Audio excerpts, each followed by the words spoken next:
Izin bertanya Bu ya, tentang ada pengajian terdengar oleh saya Bu ya, katanya ketika berkurban itu tidak boleh pakai halaman masjid, tidak boleh pakai alat-alat masjid, pisau masjid, golok masjid, dan peralatan ataupun halaman yang dimiliki oleh masjid. Itu berlandaskan kepada mazhab apa Bu ya? Tanah yang diwakafkan kaum muslimin untuk pembangunan masjid, tanah wakaf ini ada 4 rukunnya. Pertama, orang yang berwakaf. Kedua, orang yang menerima wakaf, nazir namanya, pengelola wakaf. Yang ketiga, benda yang diwakafkan, tanah wakaf. Yang keempat adalah ijab dan qabul. Aku wakafkan tanah ini untuk pembangunan masjid tunai, aku terima, sah. Maka tanah itu hanya untuk masjid saja. Itulah maka Ustadz tadi berceramah, jangan pakai tanah itu untuk nyembelih kurban. Karena tanah itu akadnya hanya untuk masjid. Sebetulnya ceramah itu untuk kita supaya lebih berhati-hati.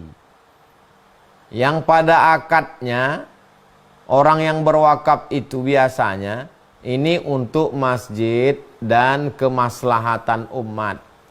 Karena kalau untuk masjid, bagaimana dengan orang yang parkir?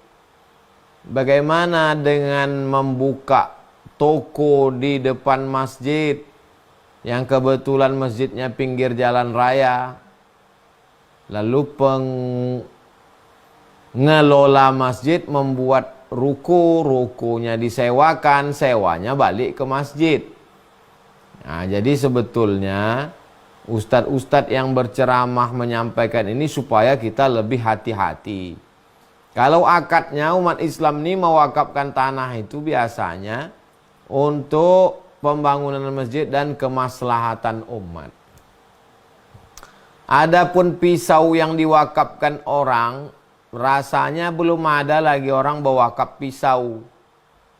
Jadi panitia membeli pisau sendiri.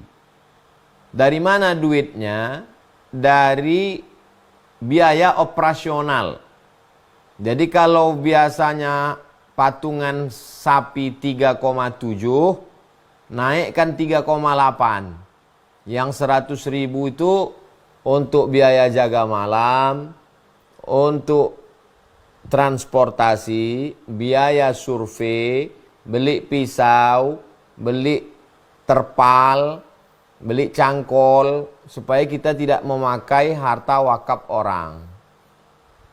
Maka kita katakan, aku bayarkan 3,8 juta rupiah untuk kurban dan biaya operasional tunai. Nah, ini supaya kita tidak termakan dan terpakai wakaf. Itu terkait tentang barang wakaf.